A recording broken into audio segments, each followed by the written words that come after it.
What is up, guys? Welcome back to another GeekaWhat video. In this video, I'm going to be building an awesome high-end gaming PC build for 2022 and beyond.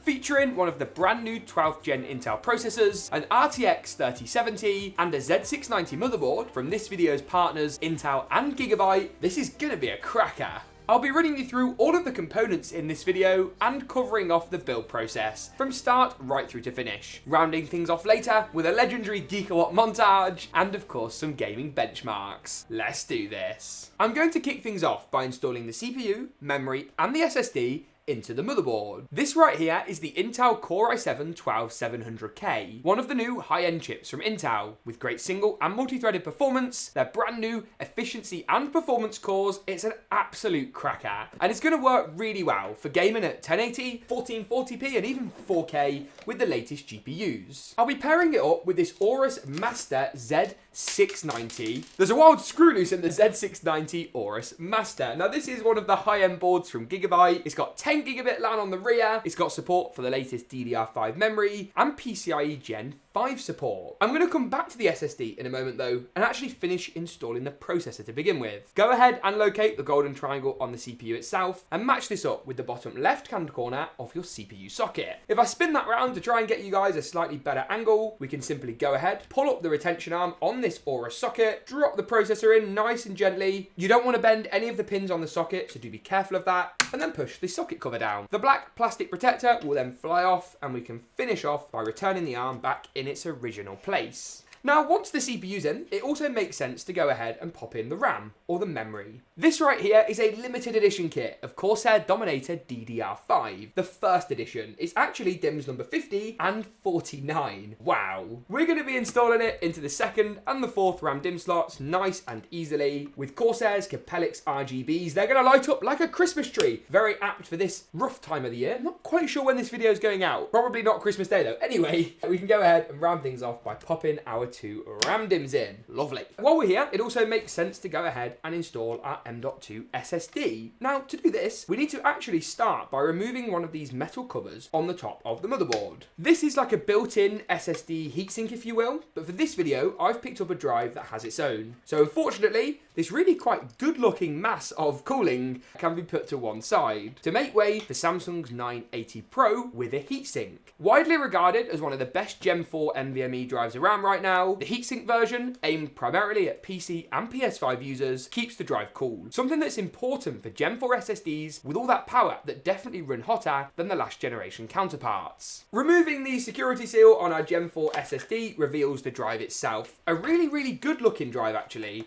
that should blend in with our system aesthetic fairly well today. Interestingly as well, Samsung have ditched the plastic packaging in favour of something more environmentally friendly, so good work Samsung on that one. That's if, of course, I can get the bleeding drive out. Come on. Looks really good though. The heatsink is really slimline as well, so no clearance issues, especially for you console users out there. We do need, of course, though, to remove the protective sort of blue plastic film on the thermal pad, something which will actually help us to screw the SSD in and keep temperatures nice and low. Slide your SSD in at a 45-degree angle, push it down and fasten it into place with one of the included small M.2 screws. That will then give us one heavy completed motherboard assembly. Seriously, this thing weighs a literal ton. The motherboard is so beefy though, I'm not surprised, with the DDR5 and of course our SSD not helping matters either. And now this seems like a good point in the video to actually move on to the case. I think it makes sense to install the motherboard there and we can proceed with the other components afterwards. Now this right here is the Lian Li 011D Mini. Now this was recently featured in one of our top 10 cases for 2021 and 2022 videos, and rightly so. It's an awesome looking chassis with some great features and it's available in white or black. I've gone for the white case as I like something a little bit different on the channel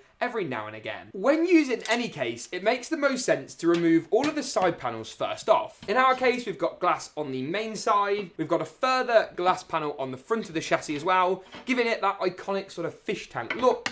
And then we've also got a further panel on the rear of the case. So we're going to go ahead and unscrew this one, take that off too, and it will make the whole chassis that bit easier to work with. This case does have a few quirks. It's a full-size RTX chassis, but actually, as you'll see here, requires a small form factor power supply. Really, really interesting. With all of those side panels removed, I'm going to lay the case down flat, as that will make accessing the motherboard tray, that's this area right here, a lot easier. Keep your eyes as well on this rectangular cutout at the rear of the chassis. That's because we're going to slide the motherboard in, and the I/O will pop through this gap, with the rest of the motherboard sitting on the tray. All of our standoffs are in the right locations, making securing the motherboard down really easy. As much as this build will look awesome when it's complete, a word of warning, it's a challenging build for a first-time PC builder. That's not to say it's bad in any way, it's just a little bit more intricate than some of our other builds over on the channel. With only 6 screws to install for this system, we're basically pretty much done as far as securing the motherboard down is concerned. Next up, I think it makes sense to go ahead and install the CPU cooler. Now for this build, I've tried to go for a little bit of a GIGABYTE Aorus theme. They didn't dictate this, I just quite like the X360, which I'm hoping is going to fit on the side of the case. If not, I have got a 240mm unit that we can use instead. Massive kudos as well goes for the awesome packaging experience. 3 fans set aside nicely, all your mounting hardware, and the radiator. Super snug fit, and I'm not being funny, that's never going to break in transit. You would literally have to kick this thing across the side of a boat or something like that to actually damage the cooler. Moment of truth time then. I'm going to slide the cooler in through the front of the case. Is it going to fit? That looks really tight. It actually is. Whoa! It doesn't fit down this side of the case, it's too tall because the tubes are actually huge, but at least at the top it won't impede on our GPU. So I think that looks fairly positive. Maybe the tubes don't need to be on the other side, which does make matters a little bit more complicated. Let's try that one again. Okay, that looks promising. Yes, it's in. For all intensive purposes, it fits! Oh my goodness. Hopefully the overhead camera gives you a decent angle on that, because this is like hand yoga trying to hold this thing in place. Hopefully not for long though. We'll go ahead and pop the fans on. Oh no! I don't think there's enough clearance on this top edge for the fans. Oh no! And the motherboard's too tall. It was all going so well, and now it's all gone wrong.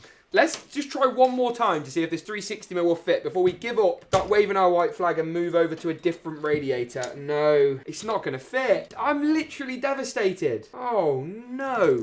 Never fear though, the backup Aorus 240mm radiator is here. Now this definitely will fit. It's just whether it looks quite as good. So let's grab this out. This one we seem to have more options. So obviously we could put it at the top of the case like that. But once again, we've still got the fan clearance issue and it looks a bit silly. So maybe in here. But are the tubes gonna play ball? Yes, they are, but just about. Let me pop the case back up on its side, install the radiator and the fans, and I'll return to you in a few moments with a progress update. A few moments later. For all intensive purposes then, that fits, and that is a good improvement. While I've been away, I've also added in the back plate we need for the cooler, and I'm going to go ahead and pick up our LGA 1700 socket screws. That's these right here. They're male-to-male screws, and they pop through each corner around the CPU. Those posts will then make it easy for us to screw the water block into place, but be careful because you need to actually go ahead and change the pre-installed ring. This cooler actually comes with 3 styles, A, B, and then this really weird looking one that I'm going to call C. We want to use the one in the middle, aka the one that's the closest to a complete circle out of all of them. Go ahead, grab your cooler and just slide this into place, twist and rotate to lock it in, and then we can go ahead and install it onto the CPU itself, much easier. I'm going to lay the case down flat for this section. Nice! With that now done, we can move over and look at the graphics card. In this build, I've selected a GIGABYTE 3070. I've heard your guys' feedback. You're not, on the whole, huge fans of the 70 Ti. It doesn't really provide a great performance boost over the 3070, especially for the extra money you'll have to spend, particularly in a scalp market to actually go ahead and pick one up.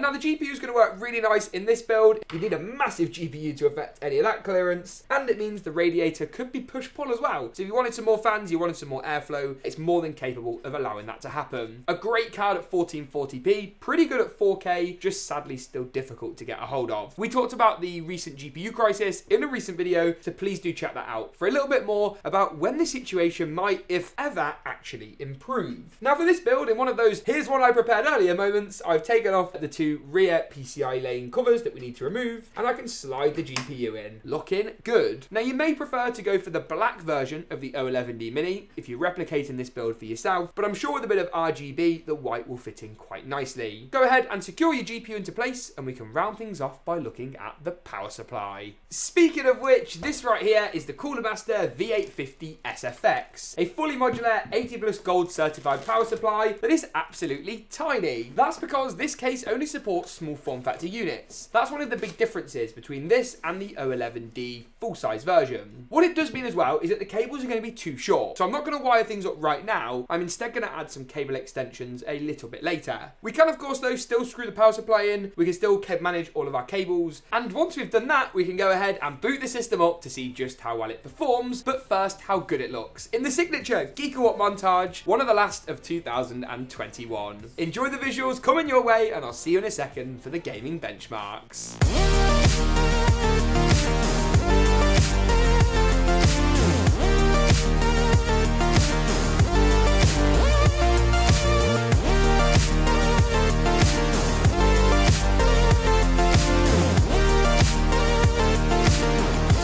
Nice! Now that we've seen just how good the system looks when it's all powered up, it's time to take a look at performance. On your screen now is a summary, a snapshot view of all the different games we tested out on this Z690 and 3070 powered system. As always, full unedited gaming benchmark runs can be found at the link in the cards and the description below. Taking a closer look at some of these titles though, first up Battlefield 2042, and there's some impressive results to be had. Here at 1440p with high settings, DLSS set to performance mode, we got just shy of 100 frames per second, with a visual experience that looked fantastic. The 3070 is primed for 1440p gaming, and Battlefield 2042 is no exception. Call of Duty Vanguard is a similarly positive story. 1440p with DLSS set to performance mode yielded more than 150 frames per second. Pretty phenomenal really, all things considered. Forza Horizon 5 is next up. Here at 1440p ultra settings, we got 106 frames per second, tested out in the game's inbuilt benchmarking mode. We also took a look at the new Halo Infinite. Here at 1440p high settings, our frame rate wasn't quite as good as in Vanguard, but we still managed to achieve 76 frames per second, with strong 90 and 99th percentiles too. You'll be glad to know though that it's not only the brand new games that work well. A slightly older title like Apex Legends at 1440p high settings performed immaculately, 144 frames per second, even with the frame rate set to unlimited in the Origin in-game launcher, while Fortnite, the final title today, gave us 252 frames per second at 1080p competitive settings. With that though, that pretty much wraps it up for not only the benchmarks today, but the whole build. If you enjoyed this one, make sure to get subscribed. Thanks very much for tuning in though, and as always, we'll see you in the next one.